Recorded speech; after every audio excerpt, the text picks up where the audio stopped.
welcome to this edition of Dig Into Books. I'm your host, Cece Foster. Join me as we travel from city to city, showcasing book clubs all across America.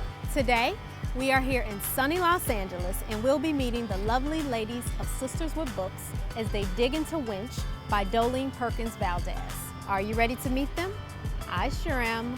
Let's dig in.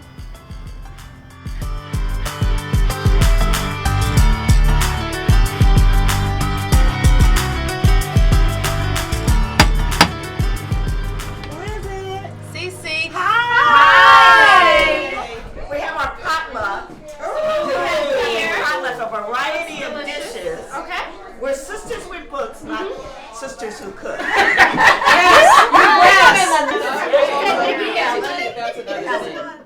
Thank you. Gloria and I usually come together and we were bringing the catfish, and then we decided, well, we're not using any imagination, so we'll do something different. And then when we came and they found out we didn't have the catfish, they were really hostile. So after that, I don't come without doing the catfish, because my sisters, who I'm pretty sure love me. Oh, yeah. I couldn't see it when I don't have the fish. Today, we're sitting with the lovely ladies of Sisters with Books. I'm so excited to be here. You ladies are all excited, and it's such a big group of women. I'm like, oh my gosh, there's so many of them, but all the better. So, Sisters with Books has been around since 1991. Do I have my math correct, ladies? 1991. 91, 92. Give or take a little bit, but they've been around a long time, and they're a great group of women who get together once a month. We need an escape on Friday nights from our children. That's how we started the book club. The husbands used to babysit for us. So the thing was, you could not bring your child to book circle. Okay, so how do you pick your members then? What's the process? We're a book circle with no rules. Just show up? Yeah, you're a son. Or do I have to know somebody to get in? Well, it helps. We don't vote on anyone. No. Yes. People who read, and we've been trying to keep it at reading Black women authors. Okay. We sway a little bit, but I think all of us read everything. Yeah. But this is our spot to read Black women authors.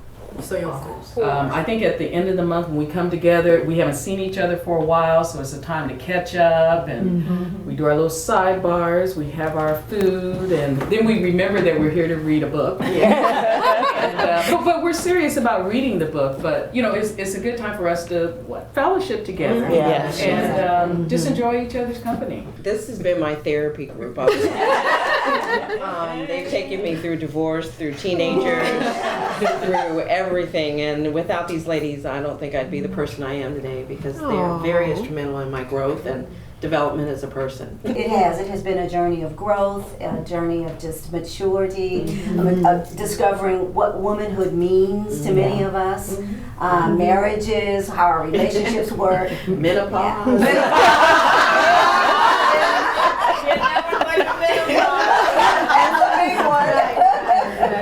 I still have the placard on my refrigerator that Deborah made about 2 years ago. And it's a magnet, and it says, "Who needs therapy as long as you have Sisters with Books?" I keep that on my refrigerator, so it's there every day above our picture. And I get free therapy that way. There's a lot of Just keep it all in perspective. Yes. It tells the story of a woman who had been enslaved. And I never like to use the term slave, because if you're a slave, you should be enslaved. The crime is yours.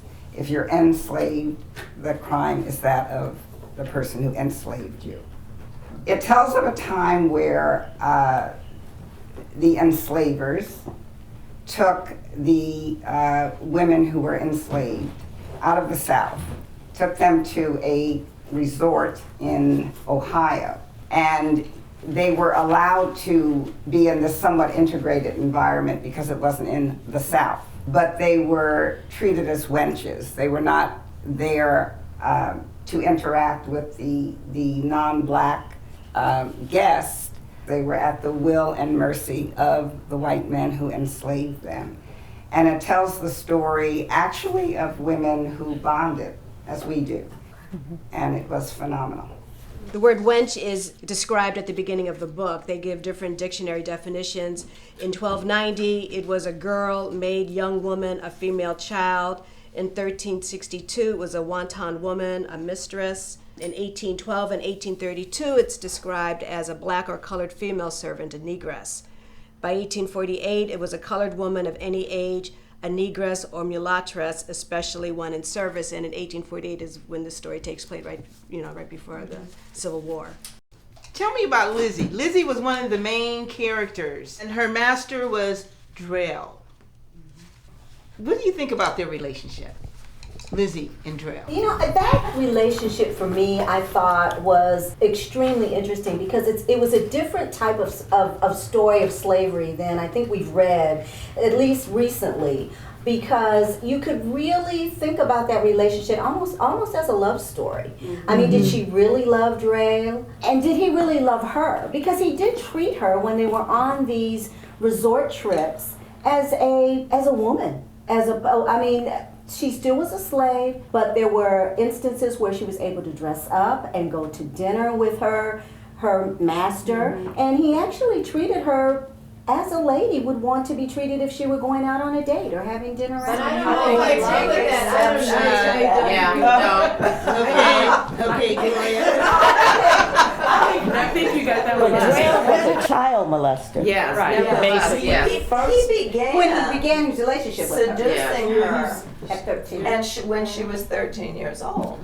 Well, I don't know if you would consider that a child molester, because during that time frame, it was not unusual for women to be married by the time they were 15. I mean, women were considered adults and women as soon as they were out of puberty. He was sneaking down to that broom closet, kind of, just kind of plying her.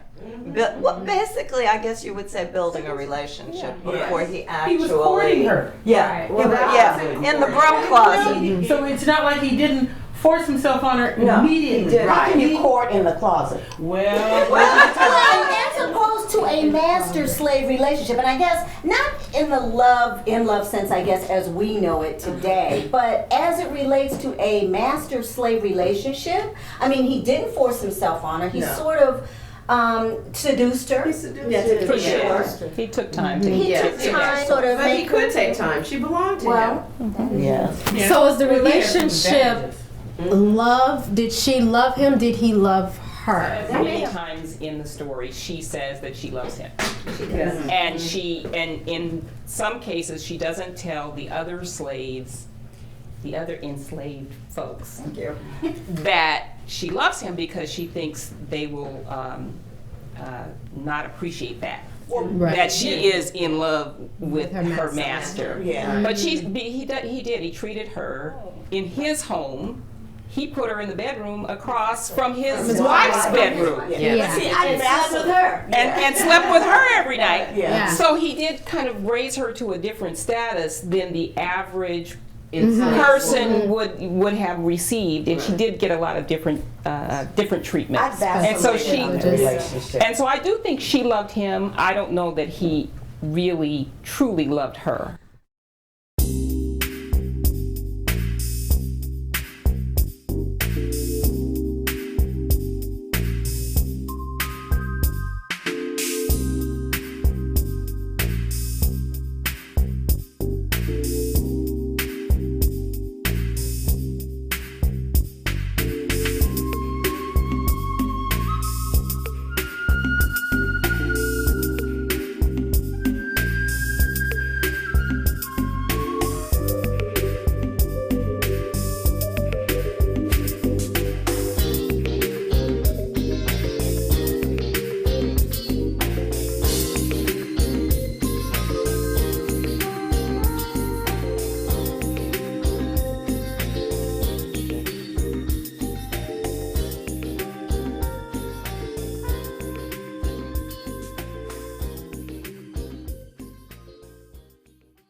When I read the book, I was kind of like, I was angry at some points and stuff, and I just wanted to know how you feel as a black woman. How can you relate, if you can relate, to any aspects of the book, and how did it make you feel reading the book overall? Were you angry?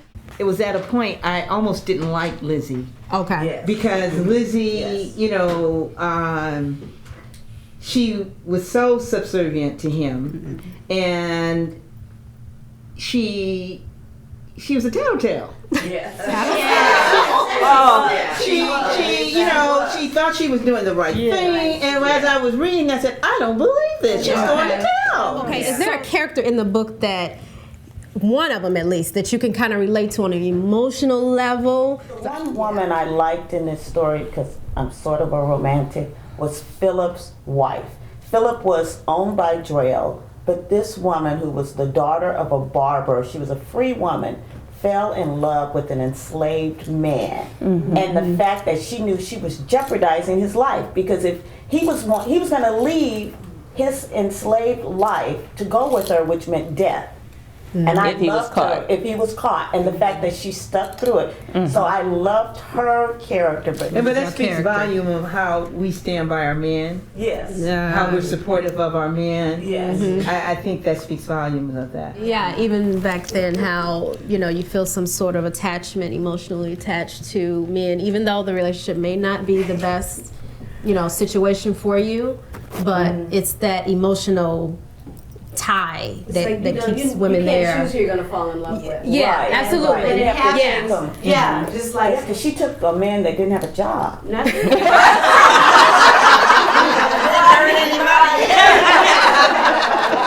The thing that I keep in mind when I read, there go I, but for the grace of God. And these are the backs that we stand Absolutely. on. They survive. They have to survive. And these are the backs we stand on. these are our stories. These are our great grandmothers, and that's like you said. That's why we're here today, in all our incarnations, and you know, Absolutely. because of women like this. And so and it also gives the four different women. It just humanizes the situation because they had regular emotions. I mean, what would I do in this situation? Or, but it just makes you think more of the women that had to endure this period of time. You know, they were born in this time and space. I could identify with almost all of the women in the book. I kind of, for me personally, it was like a lot of the scenes were hard to read with the rape and things.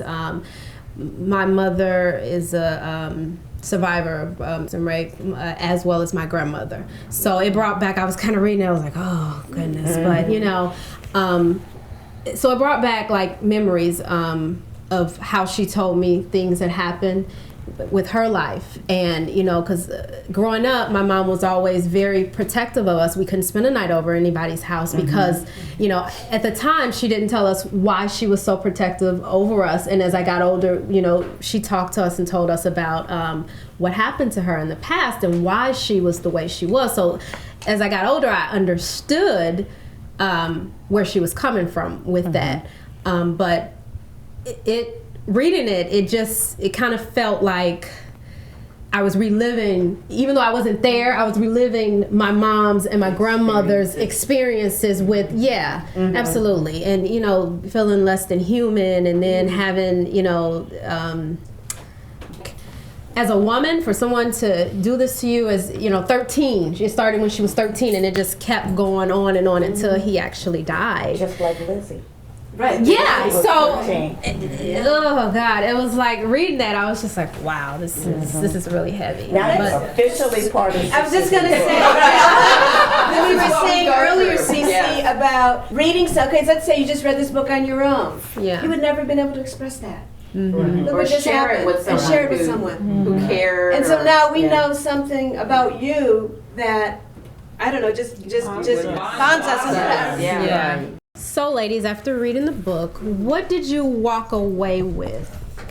Like general. One thing that I really got out of the book is the companionship with the women and how they got strength from each other, and they were very much like our circle, our sisters with books. That was so powerful in this book that, oftentimes you meet women and you know that there's a connection, a sister connection that you can't explain, but it's kind of there.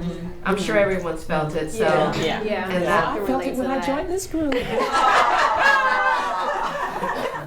Maou. I identified with her. Okay. The free spirit. She knew who she was. Even though she was enslaved, she had that free spirit. She had that power from within. And I think that transcends today, that power that we possessed. It's an attitude, it's a confidence, and you can see it and you can feel it. As far as women were looked at to be standing behind the man, I know now it's okay to be that strong woman that stands beside your man. I think we have made strides because we're more visible. You see us. We're not so much in the background or behind the man. Right. It's okay not to have a man. Right. It's okay to be a single parent. Right. It's okay to hold an office and to be the main breadwinner and to be in corporate America, and it's okay. And so for that aspect, we've made tremendous strides, but not far enough. When we sit amongst each other, we feel like we've come a long way. But then when we go out in the community and we run into women that are struggling, that don't have the support that we have, then you understand that not everybody, has had the opportunities that we've had. And like I said all along, we've been a strength to each other over these years. I've been in this book club for 15 years, and this is a strength for me. We have power. We are powerful, and powerful now. And then I could see, as a group of women, how powerful we are. And those women back there, they didn't realize their power. Right. They did not realize how powerful they were. And I think that's the case. A lot of women do not realize how powerful they are. But and then that perhaps goes to another question about, well, why don't women know or girls know? Do we not have the role models? Do we not have just the information that, this means power? If I educate myself, if I have this knowledge, then that translates into power. People don't know that. I think that a young woman can get a lot out of this book, but I'm sad to say that a lot of young women don't read. I have a daughter in her 20s who's intelligent, college educated, has a great job and everything, and I get the paper a few times a week, the newspaper, and she never reads it. I said, well, why don't you want to be in business? Read the business section. No, I get my information by watching the news and reading the blurbs on the bottom. And our house is full of books. She was read to as a youngster, but I would love for her to read this book and a whole bunch of other books to just get the information and the knowledge and understand that it's not all about you. You didn't get here by accident.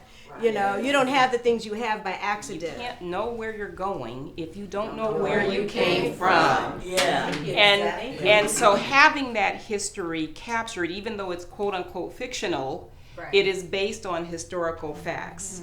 And knowing and understanding that history is just an important thing that every young woman and every young person should have. And it is important for us to understand we have a responsibility to our youth and our women and our boys as well, to bring them along and give them those things. We've got to do that. I just think it's important to keep a dialogue going with our children, with our young people.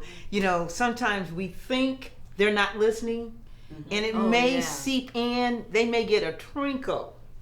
And it's amazing how maybe you said something 2 or 3 years ago, and they'll come back and say, you remember when? So it's important to keep the dialogue going, because they may get it through osmosis. Right. But just keep talking, keep sharing, keep letting them know what this history is, with the book. Don't stop talking. Right. Don't stop talking. Keep talking. This particular book that we read is the first and only book that I've read describing this life situation. Yeah. So the different times, the different places, it's enriching. It's not always pleasant either. There's some books that are terribly painful, but it's just a phenomenal experience. I have to have a book. I really enjoy hanging out with Sisters with Books. Those ladies are so well educated and inspired. You tell me, did you dig it? Send your thoughts of today's show to diggintobooks.com and tune in next time as we showcase yet another exciting book club. Trust me, you don't want to miss it. Thanks for watching Dig Into Books with CC Foster, keeping literature alive, one book club at a time.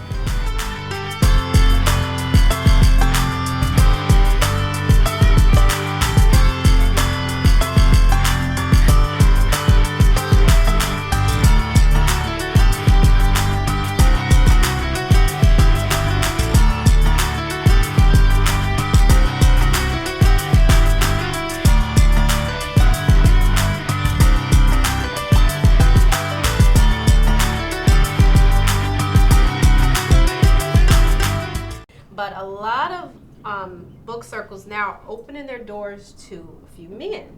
Would you ever consider that? No.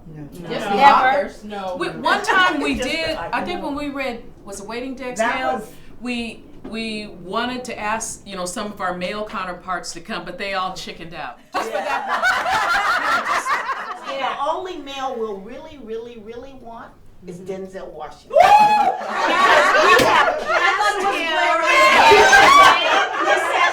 He's our number one cast. We cast our books. You cast your books at the end of every kind of say who would play this role. Right. If it was Denzel 30 years ago, Denzel today. Right, and just for the record, Denzel can play anybody.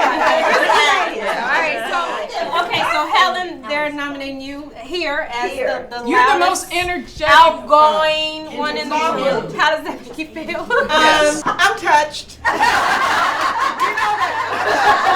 I'm touched. But I look forward to the book club every month. And like Frida says, you just clear that last Friday. It has to be something of utter importance, like death. Not go to book circle. It's just a given.